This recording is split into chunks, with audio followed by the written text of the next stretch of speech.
Put the belt on, tough girl. Or should I break your kneecap right here so your precious son can watch his mama crawl? Derek flung a leather MMA belt across the driveway, and it slapped against my sneakers. Behind him, his mother let out a sharp, satisfied cackle that cut through the evening air. Show her what happens to people who don't know their place, baby. I stood still on the pavement, staring at the family that had spent 3 months trying to break me and my son. Overseas, men with rifles tried to kill me for a living, and I walked away every single time. Here, my own in-laws thought a gym membership made them dangerous. They had no idea that humiliating an Army intelligence officer in front of her child wasn't a power move. It was a countdown they'd already lost. Before I get into it, if you've ever been underestimated by someone who mistook your quiet for weakness, drop a comment and tell me where you're watching from, because trust me, y'all are gonna want to see how this one ends. I spent 9 years in Army intelligence, 3 combat tours, 2 of them in places I'm still not allowed to name out loud. My job was reading rooms before they turned violent, tracking patterns nobody else noticed, and making sure the people under my watch came home breathing. I was a captain by 29, handpicked for assignments that never showed up on any public record. But when I came back to Ohio for good, I folded all of it into a drawer. My uniform went into a garment bag at the back of my closet. My commendations sat in a shoebox under my bed. I told my new in-laws I worked logistics for a shipping contractor, a boring desk job, numbers and spreadsheets, nothing worth asking about. That was the story I needed them to believe, because I had exactly one mission left that mattered: raising my son Caleb somewhere safe, somewhere quiet, somewhere nobody would ever look at him and see a target. Every morning ran the same way. I'd pour coffee into a plain white mug with a hairline cracked down one side, lean against the counter, and watch Caleb through the kitchen window while he fed the neighbor's chickens over the fence. He was 7. Obsessed with dinosaurs, always narrating some elaborate story to himself in the backyard. I'd scan the tree line out of habit, catalog the gate latch, note how long it took a car to roll past the house. Old wiring. You don't switch it off just because the biggest threat on the street is supposed to be a possum getting into the garbage cans. That piece lasted 5 months. Then my husband's brother Derek and his mother Cheryl moved into the rental 2 doors down, and everything I'd built started cracking at the seams. Derek was 26, all gym-built shoulders and a jaw he flexed even when nobody was talking to him. He'd spent the last 2 years bouncing between MMA gyms, chasing a fighting career that never quite happened, living off his mother's disability check and whatever odd jobs he could talk his way into, and then quit within a month. Cheryl, his mother, had raised him to believe the world owed him an audience. She wore that belief like a piece of jewelry, something she polished daily and showed off to anyone who'd look. The 2 of them had been distant, background noise at holidays, until Cheryl lost her lease across town and my husband Marcus, trying to be a good son, offered to help her find something nearby. Nearby turned into 2 doors down. 2 doors down turned into a nightmare with a driveway. Within the first week, Derek had a heavy bag chained to the fence post that ran along our shared property line. Every punch sent a vibration through the wood and into our kitchen wall. I stood at the sink washing dishes and watched him through the window, cataloging without meaning to. His stance was too wide. His chin dropped every time he loaded a right hand. He fought like a man who'd only ever practiced in front of a mirror, never against someone trained to close distance and end things fast. Intelligence filed. Stored. Forgotten, I told myself, because I wasn't here to fight anybody. I was here to make pancakes on Saturdays and coach Caleb's flag football team on Tuesdays. Cheryl started coming by uninvited almost immediately. She'd let herself in through the side door because Marcus had given her a key without asking me, and she'd sit at my kitchen table sighing about her son's wasted potential, about how a real wife would have pushed Marcus to make more money by now, about how our house looked like it hadn't been updated since the Clinton administration. She'd pick up whatever mug I'd poured for her and turn it over in her hands like she was appraising a piece at a pawn shop. "Sweetie, you know Derek could really use a strong role model in his life. Maybe if you weren't always working, he'd have someone to look up to." I didn't answer. I dried my hands on the towel by the stove and let her words evaporate into the quiet the way steam disappears off a stovetop. 4 seconds in, 4 seconds out. My pulse never moved past 60. Derek didn't limit his territory to his own yard. Within 2 weeks, he'd forced Mrs. Alvarez, our 71-year-old neighbor, off the sidewalk twice while she walked her dog, just so he wouldn't have to step around her. He left his gym bag blocking the mailbox cluster for 3 days straight, daring anyone to move it. He told the kids on the block that the basketball hoop at the end of the cul-de-sac belonged to him now, and any of them who touched it would regret it. Nobody said a word. Everybody just adjusted their lives around him the way you'd route around a downed tree in the road. I watched it happen from my porch, drying a coffee mug with the same towel I'd used 100 times before, tracking his patterns the same way I used to track movement outside a checkpoint. I noted when he left the house, who he targeted, how long his temper took to spike. I filed it away and told myself it wasn't my problem to solve. Then came the Saturday everything changed. Caleb was in the driveway washing my car, hose in one hand, sponge in the other, singing along to some cartoon theme song blasting from his little speaker propped on the hood. He was 7 and unbothered, completely lost in the simple joy of soaking himself more than the car. The driveway smelled like dish soap and warm concrete. Derek came stomping across the yard, shirtless, sweating, veins standing out along his forearms from whatever he'd just finished lifting. He didn't say a word to Caleb. He grabbed the little speaker off the hood, turned the volume up, mocked the cartoon voice in a high, cruel falsetto, then hurled it onto the driveway hard enough to crack the casing. Baby music. Grow up. Caleb froze, sponge slipping out of his hand and slapping onto the wet pavement. His chin started to tremble. He was too stunned to cry, too small to understand why a grown man would destroy something just to prove he could. I was in the kitchen, 4 steps from the door. I heard the crack. I saw my son's face through the window. Every system in my body flipped from calm to combat ready in under a second. I set my coffee down without spilling a drop and walked outside at the same unhurried pace I used to walk toward a compound I already knew was compromised. My shoulders dropped half an inch. My weight shifted onto the balls of my feet. To anyone watching, it looked like a mother walking to check on her kid. To anyone trained, it would have looked like exactly what it was. I stopped 4 feet from Derek. Derek, you don't ever touch what's his again. My voice came out flat, no heat in it at all, the same voice I used to give orders that people's lives depended on. Derek snorted, puffed his chest out, used his height to loom over me by nearly a foot. And what are you going to do about it? Cry to my brother? You're just some pencil pusher who married up. He turned and walked back toward his mother's place, laughing to himself, kicking the broken speaker down the driveway like a soccer ball. I didn't chase him. You always give a man a door to walk through before you take all his doors away. I picked Caleb up, held him against my chest until his breathing slowed, and felt something in me shift permanently. Derek had just put himself on a list, and it wasn't a list anyone wanted to be on. August rolled in thick and humid, and Cheryl decided to throw Derek a party after he won some regional amateur cage fight against a guy who'd taken the bout on 4 days' notice. She rented a sound system loud enough to rattle the windows 2 houses down. On our side of the fence, Caleb had 3 friends over for a birthday sleepover, all of them in the backyard building a blanket fort, giggling over some video game on a tablet. They were quiet. They were kids doing what kids are supposed to do on a summer evening. Derek spotted them through a gap in the fence and found himself an audience. He dragged his gear over, started throwing showy combinations at the fence line, grunting theatrically with every strike, making sure the boys could hear him. He threw spinning kicks that clipped the top of my hydrangea bushes, the ones I'd planted the spring Caleb was born. Branches snapped and hit the grass one after another. My phone buzzed. A text from Caleb. He's scaring my friend's mom. I walked outside without slamming the door, moving at that same deliberate pace, and stopped at the fence line. That's enough, Derek. Take it somewhere else. My voice was quiet, but there wasn't a soft edge left in it. His face went from red to something closer to maroon. Being corrected in front of a bunch of 11-year-olds was more than his ego could metabolize.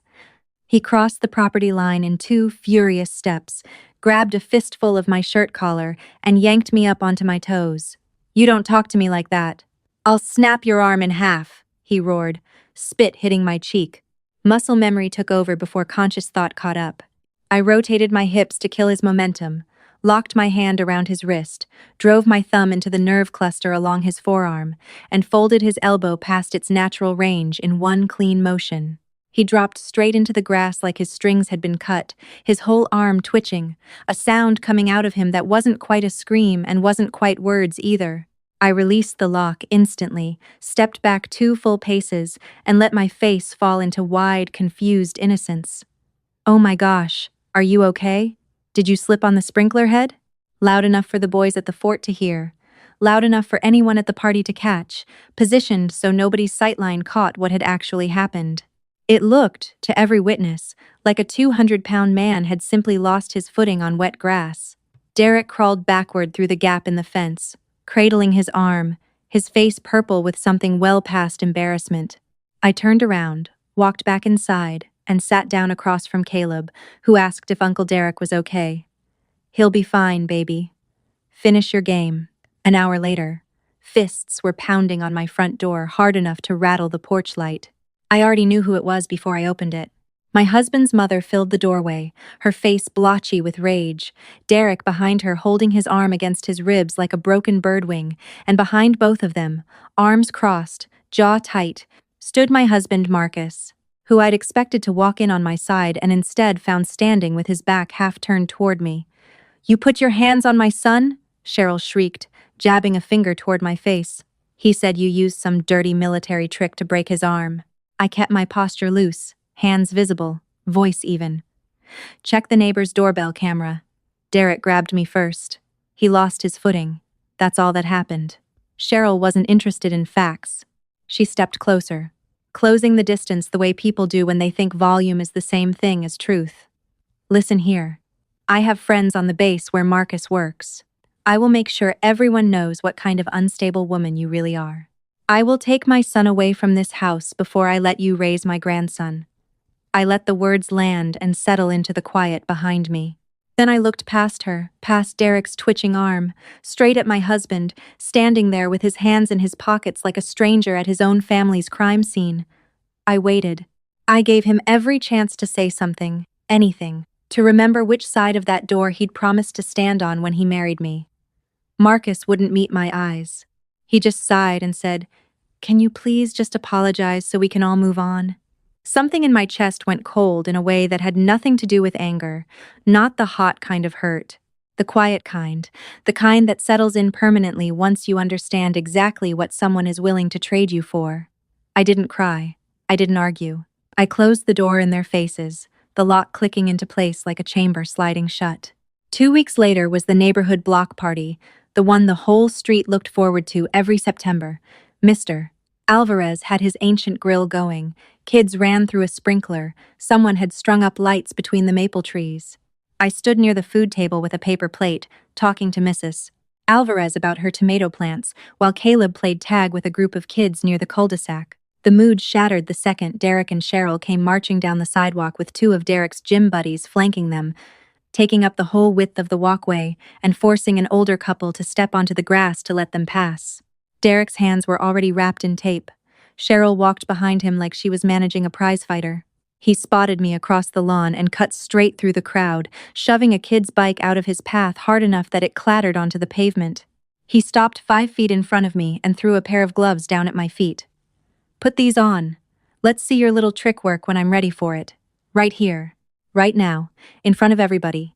His voice carried across the entire block. Every conversation died. Every head turned. Cheryl laughed from behind him, arms crossed, actively cheering her grown son on to fight a woman in front of a crowd full of children. Caleb stood at the edge of the yard, his face pale, gripping the hem of his shirt so tight his knuckles went white. He wasn't looking at Derek. He was looking at me, searching my face for the answer to a question he didn't know how to ask yet. And I understood, standing there, that if I backed down now, this would never end. Derek would own this street, own my porch, own every flinch my son made for the rest of his childhood every time a grown man raised his voice near him. I would not let that happen. I set my plate down slowly. I looked at Caleb and gave him one small, steady nod. Then I pulled my jacket off and let it drop onto the picnic bench behind me. I stepped into the open grass in a plain gray t-shirt and running shoes. Nothing else, no gear, no theatrics. "One rule," I said, holding Derek's eyes without blinking. "When you want to stop, stay down. If you've ever had someone underestimate you right before you proved them catastrophically wrong, hit that like button right now, because this next part is exactly what you came for." Derek laughed and bounced on his toes, throwing flashy jabs at the air for the crowd, performing for an audience he assumed would only ever watch him win.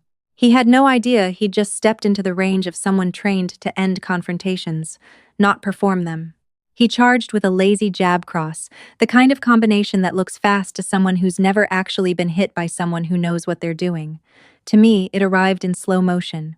His shoulder dropped a beat before his fist moved. His chin lifted the instant he committed to the right hand. I stepped inside the arc of his punch, felt the wind of it pass my ear, and redirected his own momentum with both palms against his chest before he could recover his balance. He stumbled past me and nearly went face first into the grass, catching himself on his hands at the last second. The crowd didn't make a sound. 40 people standing frozen mid-conversation, plates in hand, nobody breathing. Derek spun around, face dark red, and came again harder, wilder, throwing a spinning kick he'd clearly drilled 100 times against a heavy bag. It was powerful. It was also the last mistake he made that day, because the second his back turned, he lost sight of me completely. I stepped into his blind spot, hooked my foot behind his ankle, and drove a palm strike between his shoulder blades. His own rotation did the rest. He went airborne for one suspended second before slamming flat onto his back hard enough that the impact knocked every ounce of air out of his lungs in a single silent gasp. Before he could pull in a breath, I dropped my weight onto his chest, pinned his arm across his own throat at an angle that gave him plenty of oxygen and zero leverage, and leaned close enough that only he could hear me. "Tap the ground, Derek. Show your mother what tough looks like." 5 seconds of him thrashing, clawing at the grass, his face cycling through 3 different shades of red, and then his hand slapped the ground twice. I released him immediately, stood, brushed the grass off my knee, and stepped back. The whole exchange had lasted under 90 seconds. Cheryl broke the silence first, shoving through the crowd, screaming something about lawsuits and assault, but 2 of my neighbors were already stepping forward before she finished her sentence. Mr. Alvarez, 70-something, retired postal worker, walked straight up and said, loud and steady, that man attacked her first, threw the gloves at her feet, and challenged her in front of the whole street. Everyone here saw it. Beside him, a teenage girl named Priya held up her phone, screen cracked, video rock steady, every second of it captured from the moment Derek threw the gloves. The 2 officers who arrived 9 minutes later watched 11 seconds of that footage and told Cheryl her son was the one who'd committed assault, not me. Marcus showed up at the edge of the crowd sometime during the shouting, and for the first time all summer, he looked genuinely afraid. Not for me, but of what was about to unravel because of the choices he'd made standing silent in every doorway that mattered. What Cheryl didn't know, what none of them ever bothered to find out, was that the boring desk job I'd described at every family dinner wasn't a desk job at all. I still held an active role, advising personnel security reviews for defense contractors seeking base access clearance, a fact buried so deep under classification that even Marcus had never asked a single follow-up question in 6 years of marriage. Cheryl worked the front desk at a private security staffing firm that contracted out to 3 different logistics companies hoping to win base supply contracts, and 2 weeks earlier, completely unrelated to any of this, her employer's paperwork had crossed my actual desk for review. 3 days after the block party, Cheryl decided to escalate. She drove to the base, marched into the visitor center, and demanded to speak to someone about my conduct, insisting I be reported as an unstable threat to my own child, hoping to trigger some kind of investigation that would embarrass me in front of Marcus's command. She gave her full name to the front desk sergeant. She gave her employer's name too, proud of the connection, thinking it would lend her credibility. That name got flagged and cross-referenced within the hour, because I was the one who signed off on which contractors got escalated for enhanced review.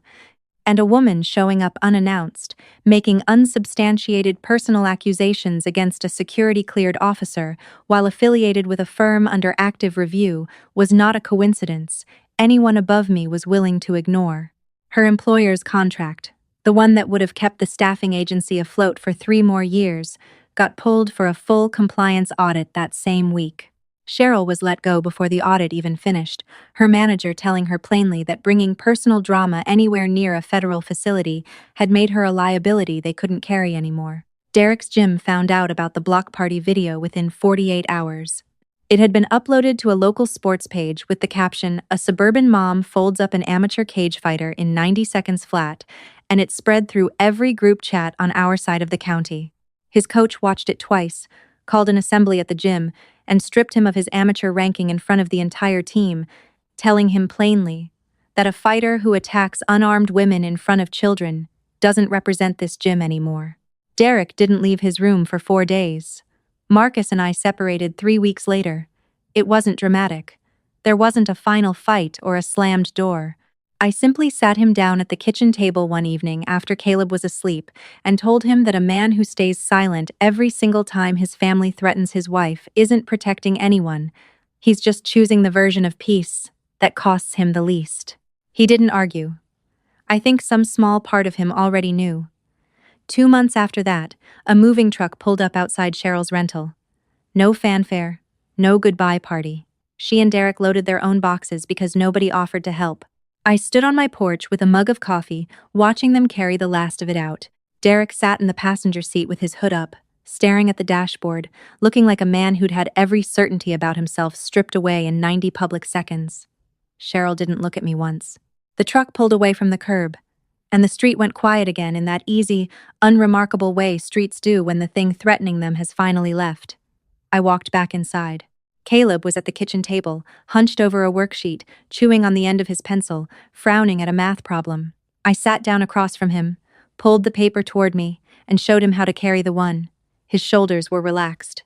His feet swung freely under the table, not tucked up defensively the way they'd been all summer. The house was quiet in the good way, the way it's supposed to be. If you believe that real strength doesn't need an audience, and that the people who underestimate you are usually the ones who end up regretting it most, drop a like, subscribe if you're new here, and let me know down in the comments what you would have done differently. Because trust me, this definitely wasn't the last story I've got for you.